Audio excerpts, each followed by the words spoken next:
Queria te convidar, meu irmão, a ficar de pé e a gente abrir a Bíblia.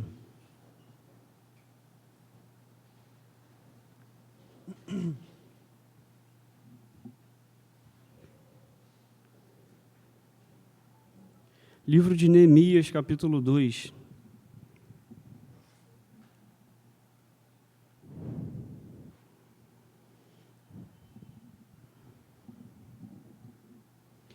Neemias, capítulo 2. A gente vai ler os 20 versos e tentar fazer a pregação expositiva desses 20 versos. Vamos ler. Diz assim a palavra do Senhor: No mês de Nissan, no ano 20º do rei Atarxerxes, uma vez posto o vinho diante dele, eu o tomei para oferecer e lhe dei. Ora, eu nunca antes estivera triste diante dele. O rei me disse: Por que está triste o teu rosto, se não estás doente? Tem de ser tristeza do coração. Então temi sobremaneira. E lhe respondi: Viva o rei para sempre. Como não me estaria triste o rosto, se a cidade onde estão os sepulcros dos meus pais está assolada e tem as portas consumidas pelo fogo? Disse-me o rei: Que me pedes agora? Então orei ao Deus dos céus e disse ao rei: Se é do agrado do rei e se o teu servo acha mercê em tua presença, peço-te que me envies ajudar a cidade dos sepulcros dos meus pais, para que eu a reedifique. E disse ao rei: Se é do agrado do rei e se o teu servo acha mercê em tua presença, peço-te que me envies ajudar a cidade dos sepulcros dos meus pais, para que eu a reedifique. Então o rei, estando a rainha sentada junto dele, me disse: Quanto durará a tua ausência? Quando voltarás? Aprove ao rei enviar-me, e marquei certo prazo. E ainda disse ao rei: Se ao rei parecer bem, deixe-me cartas para os governadores da além do Eufrates, para que me permitam passar e entrar em Judá, como também carta para Asaf, guarda das matas do rei, para que me dê madeira para as vigas das portas da cidadela do templo, para os muros da cidade, para a casa em que deverei alojar-me. E o rei me deu, porque a boa mão do meu Deus era comigo. Então fui aos governadores da além do Eufrates e lhes entreguei as cartas do rei. Ora, o rei tinha enviado comigo oficiais do exército e cavaleiros. Disto ficaram sabendo Sambalate, o horonita, e Tobias, o servo amonita. E muito lhe desagradou que alguém viesse a procurar o bem dos filhos de Israel.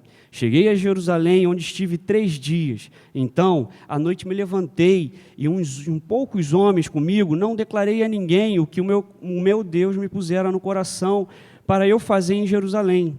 Não havia comigo animal algum, senão o que eu montava. De noite saí pela porta do vale, para o lado da fonte do dragão e para a porta do monturo, e contemplei os muros de Jerusalém, que estavam assolados, cujas portas tinham sido consumidas pelo fogo. Passei a porta da fonte e o açude do rei, mas não havia lugar para onde passasse o animal que eu montava. Subi à noite pelo ribeiro e contemplei ainda os muros. Voltei, entrei pela porta do vale e tornei para casa. Não sabiam os magistrados aonde eu fora, nem o que fazia. Pois até aqui não havia eu declarado coisa alguma, nem aos judeus, nem aos sacerdotes, nem aos nobres, nem aos magistrados, nem aos mais que faziam a obra. Então lhes disse: Estás vendo a miséria em que estamos, Jerusalém assolada e as suas portas queimadas? Vinde, pois, reedifiquemos os muros de Jerusalém e deixemos de ser vergonha. E lhes declarei como a boa mão do meu Deus estivera comigo, e também as palavras que o rei me falara. Então disseram: Disponhamo-nos e edifiquemos, e fortaleceram as mãos para a boa obra. Porém Sambalate, o horonita, e Tobias, o servo amonita, e Gesem, o arábio, quando souberam, zombaram de nós e nos desprezaram, e disseram: Que é isso que fazeis? Quereis rebelar-vos contra o rei? Então o rei lhes respondi: O Deus dos céus é quem nos dará bom êxito. Nós, seus servos, nos disporemos e reedificaremos. Vós, todavia, não tendes parte, nem direito, nem memorial em Jerusalém. Pode se assentar, irmãos. Fazer uma oração. Feche seus olhos. Senhor, nós queremos te agradecer por esse dia, por esse ano, e queremos colocar a nossa vida diante do Senhor. Seja exaltado nesse lugar, seja adorado nesse lugar. Prenda a nossa atenção à sua palavra e à sua voz, Senhor. Nada além disso, Pai. E converta o nosso coração para a glória do teu nome, Deus. Nos abençoa nesse momento, Deus. Amém. Neemias, como você pode ver na sua Bíblia, num capítulo anterior, ele era copeiro do rei. A sua profissão era uma profissão de risco, era uma profissão também de muita confiança, era alguém que gozava de muita confiança por parte do rei, mas também era uma profissão de muito risco, porque o Império Persa sofria e tinha muitas tramas políticas e muito planejamento para matar o rei ou para matar quem estava no poder. Para a gente ter uma noção, o pai desse rei, Atarxerxes, ele foi assassinado e envenenado, morreu na sua cama por um cortesão, né? Então, Neemias servia o rei, tinha uma grande responsabilidade diante do rei, onde provava os alimentos do rei, o vinho do rei, para ver se não estava envenenado, né? Mas também era uma profissão de muito risco, onde a sua vida estava em risco. Neemias servia um rei extremamente violento. Esse homem, para subir ao poder, ele matou seus 2 irmãos, que na sequência natural de sucessão do poder, teria esses outros 2 irmãos que antecediam a ele, que seriam os primeiros a subirem ao poder. Mas Artaxerxes vai lá e mata os seus irmãos para poder subir ao poder e tomar o lugar do império. Neemias, servindo esse rei, ele chega a notícia aos seus ouvidos da sua cidade, de como estava a sua cidade, de como estava o seu povo. E ele recebe a notícia de que a cidade estava completamente destruída. Ele recebe a notícia que a cidade estava completamente humilhada, envergonhada, as pessoas estavam passando por misérias, aquelas pessoas que estavam lá naquela cidade. E ele é informado por um homem chamado Anani. E esse homem informa: olha, Neemias, a coisa lá está muito feia, a cidade está completamente destruída, o povo está passando fome, o povo está passando humilhação. Quem tem fome sabe o que é passar por humilhação. Betinho já dizia isso, que uma das maiores humilhações para o ser humano é você passar fome, né? Meu pai já passou fome, sabe o que é isso. Não sei se mais alguém aqui teve a infelicidade disso, e sabe como isso é humilhante para as pessoas, como isso dói na alma. Então, além do bem-estar físico, eles estavam esgotados mentalmente, emocionalmente. A situação de Neemias era essa. E Neemias servia diante desse rei, e era decretado pelo rei que o copeiro se apresentasse bem a esse rei. Era decretado que o copeiro, quando chegasse diante do rei, chegasse feliz, chegasse alegre, com boa aparência, bem bonito assim, igual o André, né? Era necessário isso, só que Neemias se apresenta de uma forma triste, porque o seu rosto não conseguia esconder o que sentia a sua alma, que era ver a cidade daquele jeito. E diz a palavra que Neemias chora, Neemias lamenta, mas Neemias também jejua ao Senhor, e ele ora ao Senhor e fala: Senhor, o que eu devo fazer? Como eu devo fazer? E Neemias, como a gente leu aí, servindo o rei percebe sua tristeza, e quando ele percebe, e quando o rei declara para ele a tristeza que estava visível diante da mesa do rei, ele também poderia ter ficado preocupado com aquilo por correr risco de vida naquele momento, em se apresentar daquele jeito para o rei. Neemias se apresenta, o rei percebe a sua tristeza e ele declara ao rei o que estava se passando. Fala: rei, olha, como que eu vou ficar feliz se a cidade dos meus pais, onde meus pais estão enterrados, está completamente destruída? Como eu vou ficar feliz se lá há grande miséria? Como eu vou ficar feliz se o meu povo está destruído, meu povo está disperso, meu povo está espalhado? Como eu vou me sentir bem diante disso? E, para surpresa de Neemias, ele tem uma resposta positiva do rei, né? E é interessante que antes de Neemias responder ao rei sobre isso, Neemias, ele ora, e é interessante que a Bíblia destaca isso, Neemias ora ao Senhor. Antes de dar a resposta ao rei, Neemias ora e fala: Senhor, me ajuda aqui agora, que eu vou falar o que eu preciso. E Neemias declara: olha, como é que eu vou me sentir bem diante dessa situação? Né? A gente olha hoje para o nosso país, para a nossa cidade. Semana passada, uma senhora, juntamente com um motorista, se eu não me engano, levou um tiro na perna em um ônibus que eu sempre pego por um lugar onde eu passo todos os dias. Aqui perto da gente, a gente ouve notícias de violência, a gente ouve notícias de morte, a gente ouve notícias de corrupção, a gente ouve notícias de tragédias terríveis. Essas são as notícias que têm chegado para a gente hoje no Brasil. Essas são as notícias que têm estado nos jornais, que têm aparecido nos telejornais. E essas notícias, muitas vezes, eu não sei você, recentemente passou sobre as crianças da Síria, né? Eu fiquei completamente chocado e lágrimas vieram aos meus olhos com a situação daquelas crianças. E você vê crianças, elas não conseguiam nem chorar.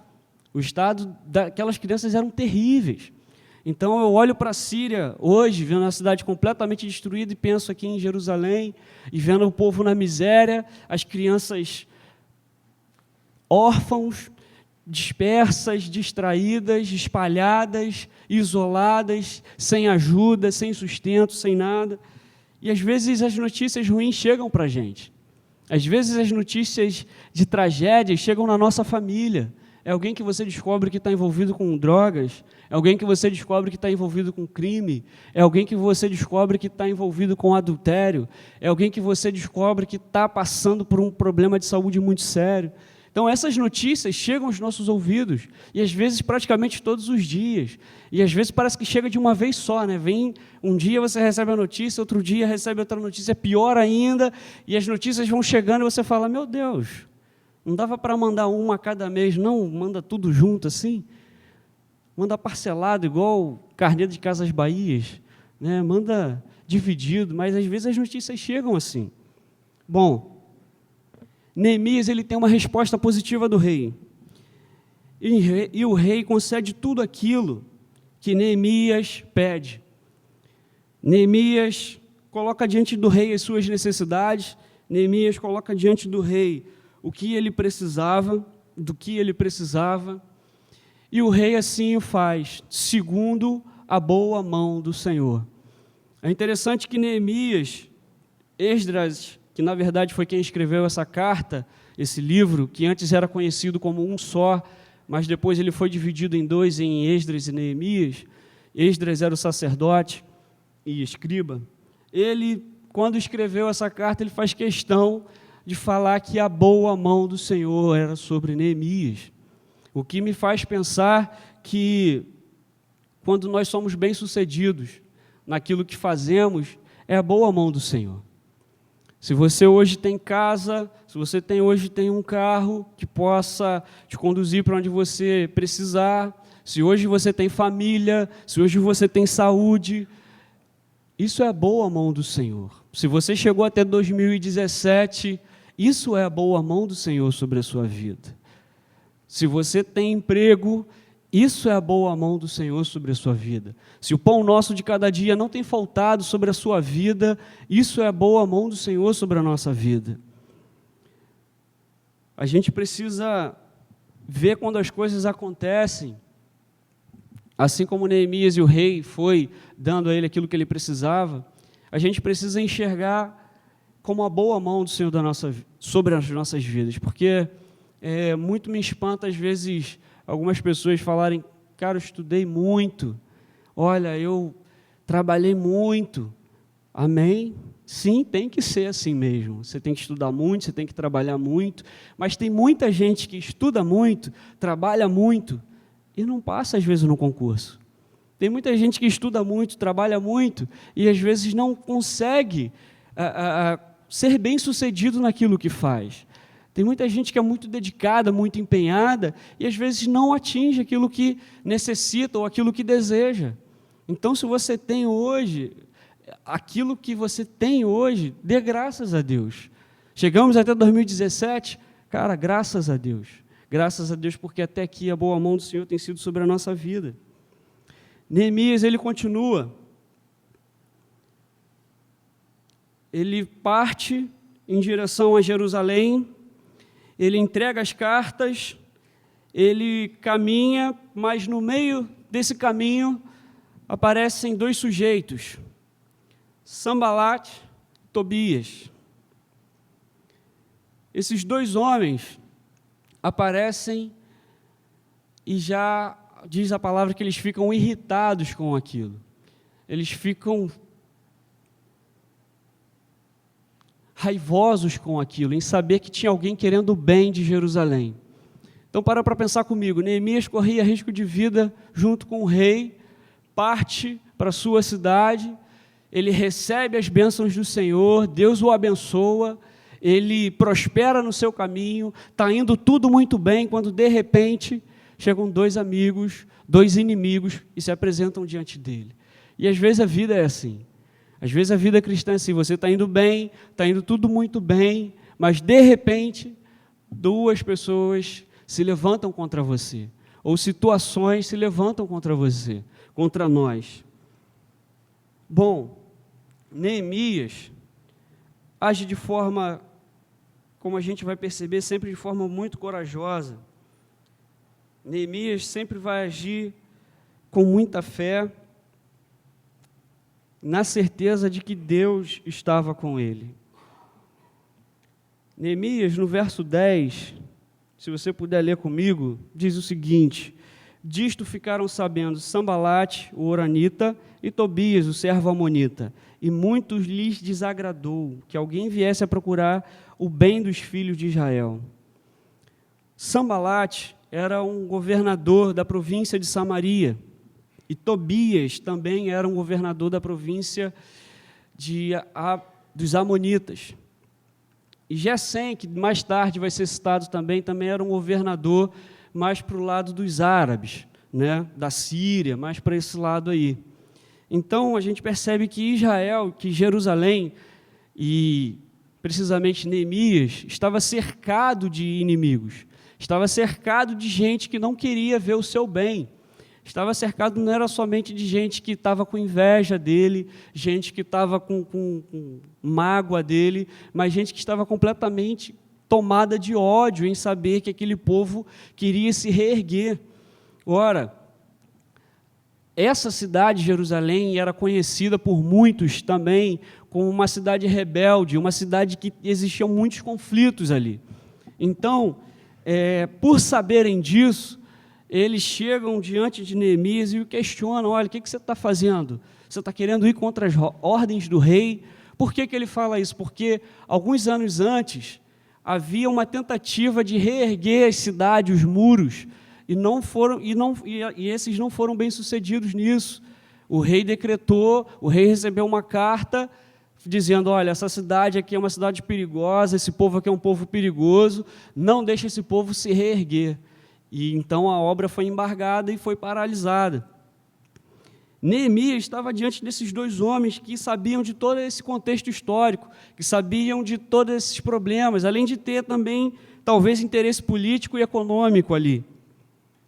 Mas Neemias segue o seu caminho e segue a sua estrada. E ele chega em Jerusalém, no verso 11. E ele passa alguns dias visitando a cidade de Jerusalém, passa alguns dias analisando a cidade, e ele não conta para ninguém o que tinha acontecido naquela cidade, mas ele vai passeando somente com alguns poucos homens com ele, levando para conhecer aquela cidade, e eles chegam à conclusão que a cidade está completamente destruída, assim como eles tinham ouvido falar. A cidade estava completamente quebrada. Então ele vira para aqueles homens que estavam com ele e diz o seguinte: olha, vocês estão vendo como a cidade está? Vamos reedificar essa cidade. Vamos reedificar a nossa cidade. É importante a gente ter em mente que nesse caminho de Neemias, ele nunca esteve sozinho. É importante a gente ter em mente que Neemias não caminhava sozinho. Como a palavra diz, havia uma escolta do rei, mas também existiam alguns judeus que estavam saindo do exílio, caminhando junto com ele de volta para a cidade. O que faz a gente pensar como igreja. Às vezes a gente está enfrentando situações complicadas, tragédias na nossa vida, a gente está enfrentando problemas e a gente quer enfrentar sozinho. A gente acha que na força do nosso braço ou na nossa inteligência nós seremos capazes de resolver os nossos problemas. Não é verdade? E às vezes a gente não tem a humildade de falar, olha, me ajuda em oração. Me ajuda, você pode parar para me ouvir só para eu te contar o que está passando com a minha vida? O problema que eu estou experimentando? Neemias não caminhava sozinho. Neemias não estava sozinho. Havia uns nobres, os soldados, os magistrados, os judeus e outros que vai dizer. Ele partia para uma missão e ele não partia sozinho para essa missão. Deus tem chamado a sua igreja para uma missão, mas tem gente às vezes que quer partir na força do seu braço, quer partir na sua vontade, quer chegar e realizar, quer chegar e fazer, sem ter a dependência de outros e de Deus. Mas uma coisa que Deus faz com a gente é o seguinte, a partir do momento que você passa a amá-lo de todo o coração, esse amor vai te levar a congregar. E esse amor vai nos levar a se importar de fato com esses que sentam do seu lado na igreja. Esses que sentam do seu lado na igreja não são paisagens. A gente tem, infelizmente, uma igreja consumista, uma igreja que assiste culto, presta atenção no culto, louva, bate palma, dá o seu dízimo, dá a sua oferta, mas não se envolve. Não se tem vínculos. Nós estamos na mesma missão. O pastor Renato, quando escreveu o livro Feridos na Batalha, ele fala uma coisa muito interessante sobre que a igreja é um exército que deixa os seus feridos para trás. Isso é verdade. Às vezes nós precisamos reencontrar esses feridos, e nós precisamos estar atento para que, quando estiverem feridos, você vá até esse e estenda a mão. Eu não sei se você viu o filme Sniper Americano. Esse filme é brilhante, muito bom, e é baseado em fatos reais também. Ele fala sobre uma questão que um amigo meu já tinha me mostrado um áudio de um soldado americano. Os caras, quando voltam para a vida normal da gente, casa, trabalho, família, eles não conseguem entender como a gente consegue viver isso aqui. Eles não conseguem imaginar os colegas e amigos na guerra tomando tiro e ele curtindo a vida com a família fazendo um churrasco. Eles não conseguem imaginar isso. Meus irmãos, se você está vindo para a igreja, se eu estou vindo para a igreja, se nós estamos vindo para a igreja só para consumir um evangelho, nós estamos vivendo qualquer outra coisa menos o evangelho. A gente precisa entender que nós estamos juntos nessa batalha. Qual é a sua batalha? Você tem liberdade para chegar para o seu irmão e falar, olha, estou passando por esse problema, ora comigo. Você tem liberdade de chegar para o seu irmão, para a sua irmã e falar, olha, preciso desabafar. Você tem essa liberdade? É muito interessante porque às vezes a gente vai levar essas queixas para outras pessoas que às vezes não são cristãs. O que Paulo fala à igreja de Coríntios, não é possível que não tenha ninguém sábio no meio de vocês para que possa julgar essas contendas de vocês. Vocês estão levando para juízo diante de homens que não sabem nada de Deus. Não é possível que não haja sábio no meio de vocês. Então a gente vive uma fantasia do que é o Evangelho, mas na verdade a gente não está vivendo o Evangelho. E eu sei que eu sou uma pessoa complicada de conviver. Eu não sou um docinho, né, Cíntia? Eu não sou um docinho, eu não sou uma pessoa fácil de se lidar. Eu sei disso. Mas quando eu erro, eu tenho certeza de que eu falo, cara, eu errei, me perdoa. Você já se magoou com alguém da igreja? Agora, você já parou para pensar que você talvez tenha magoado alguém da igreja? Não? Você já ficou chateado com alguém da igreja? Mas você já parou para pensar que talvez você tenha deixado alguém da igreja chateado? Nós somos um corpo. Nós somos a igreja, a noiva, o povo de Deus. Neemias não caminha sozinho para a sua missão.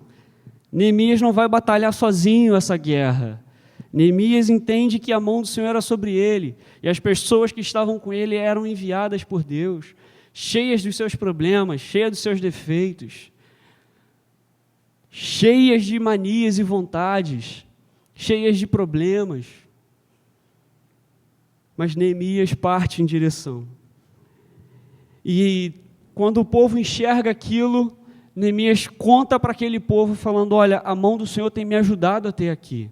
Eu falei com o rei e ele me liberou. E mais do que isso, ele liberou uma escolta. E mais do que isso, ele me deu dinheiro. E mais do que isso, toda a provisão para a nossa viagem, para a reconstrução, ele tem nos ajudado. O rei tem nos ajudado. O Senhor tem feito isso.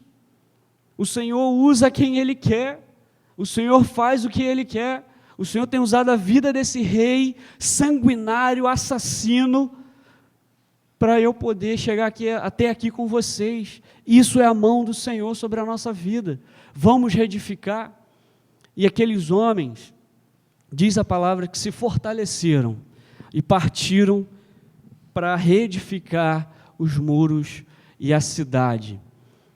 É interessante porque quando você ouve falar de uma tragédia como o da Síria, por exemplo, que você vê aquelas imagens de casas completamente destruídas, aquelas crianças daquele jeito, perdidas, na emergência, de uma maneira terrível.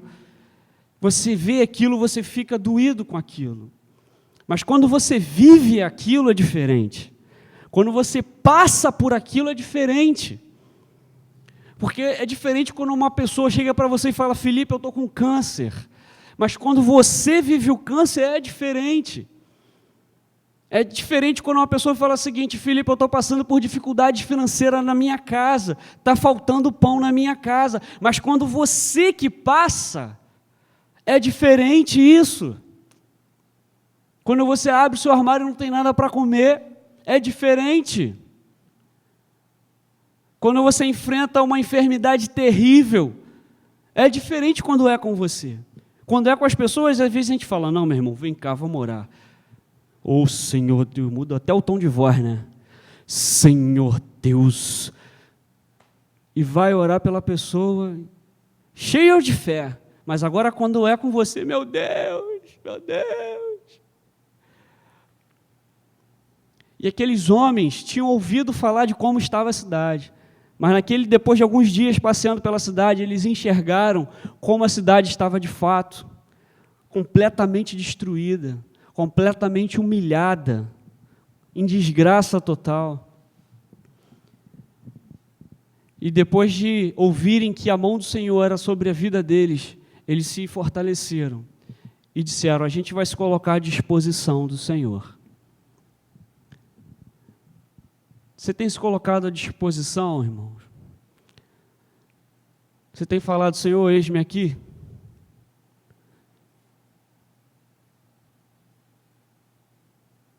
Quando você tem ouvido constantemente a palavra do Senhor sendo ministrada aqui, falando sobre quem Deus é, o que Ele faz, como Ele é,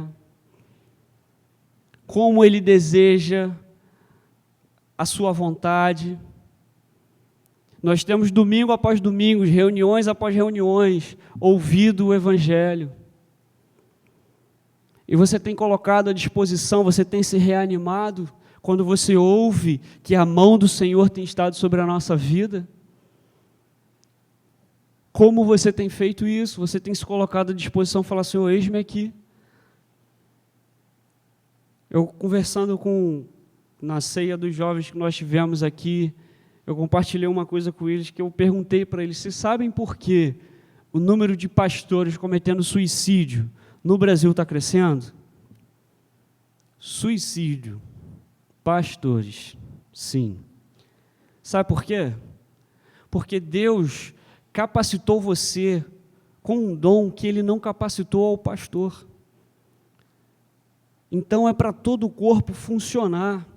Se você deixa de contribuir com o corpo, com o talento que Deus te deu,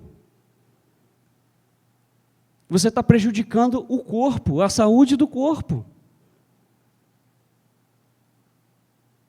Se você deixa de contribuir com aquilo que o Senhor tem te dado, te capacitado, que Deus te concedeu, você está contribuindo para o corpo ficar atrofiado. E o corpo atrofiado não funciona. E corpo atrofiado não é saudável. Diga para você mesmo nessa noite: Senhor, me coloco à tua disposição. Eu estou aí para reedificar a cidade. O que nos acontece, irmãos, é que às vezes diante de zombaria e de desprezo a gente para. No verso 19 diz o seguinte: porém Sambalate, Tobias e Gesem, o arábio, quando souberam, zombaram de nós e nos desprezaram e disseram: que é isso que fazeis? Quereis rebelar-vos contra o rei? Eles, quando ficaram sabendo de que havia um povo querendo reconstruir aquela cidade completamente destruída, eles começaram a zombar. Você não vai conseguir não, meu irmão. 2017 você quer fazer isso? Você não vai conseguir não. Você está pensando em fazer isso, é muita audácia da sua parte. Você vai conseguir? O que você tem para conseguir isso? Você não tem nada para conseguir isso. Você vai reedificar isso na sua vida? Quem é você? Você não é nada. Você foi espalhado, você foi destruído. Assim poderia se encontrar a alma daqueles homens. Assim poderia se encontrar o espírito daqueles homens. Mas, na verdade, a resposta de Neemias diante da zombaria e do desprezo é muito interessante. No verso 20, ele diz: o Deus dos céus é quem nos dará bom êxito. Nós, seus servos, nos disporemos e reedificaremos. Vós, todavia, não tendes parte, nem direito, nem memorial em Jerusalém. O Deus dos céus nos dará bom êxito. Você quer fazer um curso? Confia nele. Não vai confiando que você é inteligente, não. Você quer reedificar a sua família? Confia nele. Você quer reedificar o seu ministério, aquilo que Deus te chamou para fazer? Se eu for bem-sucedido, é porque o Senhor foi comigo. Tem nada a ver comigo. Porque se eu conquistei alguma coisa, se eu fui bem-sucedido em alguma coisa, foi a mão de Deus. Porque de mim mesmo, o dom é de Deus. E volta para Deus. Tudo foi feito por meio dele e para ele são todas as coisas. Você foi feito para ele, a igreja foi feita para ele. Todos nós. Todas as coisas. Neemias, ele poderia ter aceitado aquele desprezo, Neemias poderia ter aceitado aquela zombaria, Neemias poderia ter se abatido, abaixado a cabeça e ter falado: vamos embora, pessoal. É verdade, eles têm razão. Não adianta isso aqui não, está tudo perdido. Pastor Renato, é verdade, não prega o evangelho pelo Brasil não, que o senhor sabe que a coisa está feia. Há muito engano, está tudo perdido. Olha, não sirva teu irmão não, ele é muito chato, ele é insuportável, ele estava falando mal de você. Não sirva ele, não o ame. Olha, não vá com ele. É verdade, nós estamos cansados, nós estamos perdidos. Neemias poderia ter aceitado aquilo, baixado sua cabeça e ter ido para casa. Mas Neemias lembrou de que a mão do Senhor estava sobre ele. Você quer a mão do Senhor sobre a sua vida no ano de 2017? Você quer a mão do Senhor sobre a sua família no ano de 2017? Você quer começar esse ano reedificando, quem sabe, a sua vida com Deus? Hoje nós vamos celebrar a ceia. A sua vida com Deus, eu digo, vida de oração, vida de santidade, vida de honestidade, vida de humildade, de simplicidade, vida de louvor, de honra e glória a Ele, vida, como diriam os antigos, consagrada ao Senhor, vida entregue aos pés dele. Você quer começar 2017 assim? Ou você quer começar 2017 como todo ano você recomeça? Como que você quer começar esse ano, meu irmão? Debaixo da mão do Senhor ou na sua própria força, na sua própria inteligência, no seu próprio jeito? Vamos reedificar os muros, a cidade. A gente olha para essa igreja, é uma igreja muito pequena, mas é uma igreja que tem muitas demandas, porque apesar de ser pequena, a gente pensa grande. A gente acredita que é capaz de reedificar a cidade. A gente acredita em muita coisa, então tem muita coisa que a gente ainda não realizou. E sabe quem Deus vai usar para fazer isso? Você, essa pessoa que está do seu lado.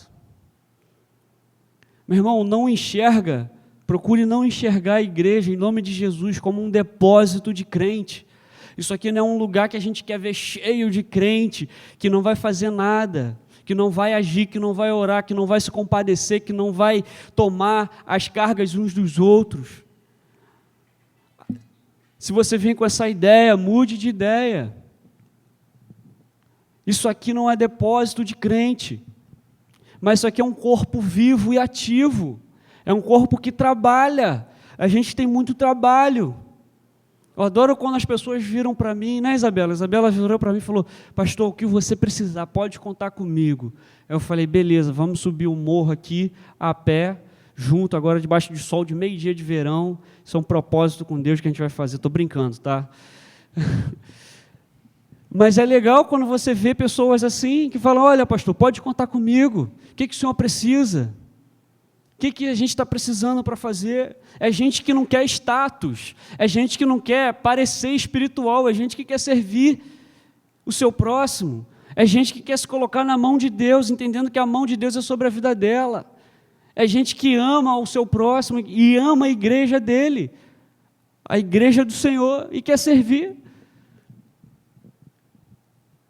Você tem se colocado à disposição?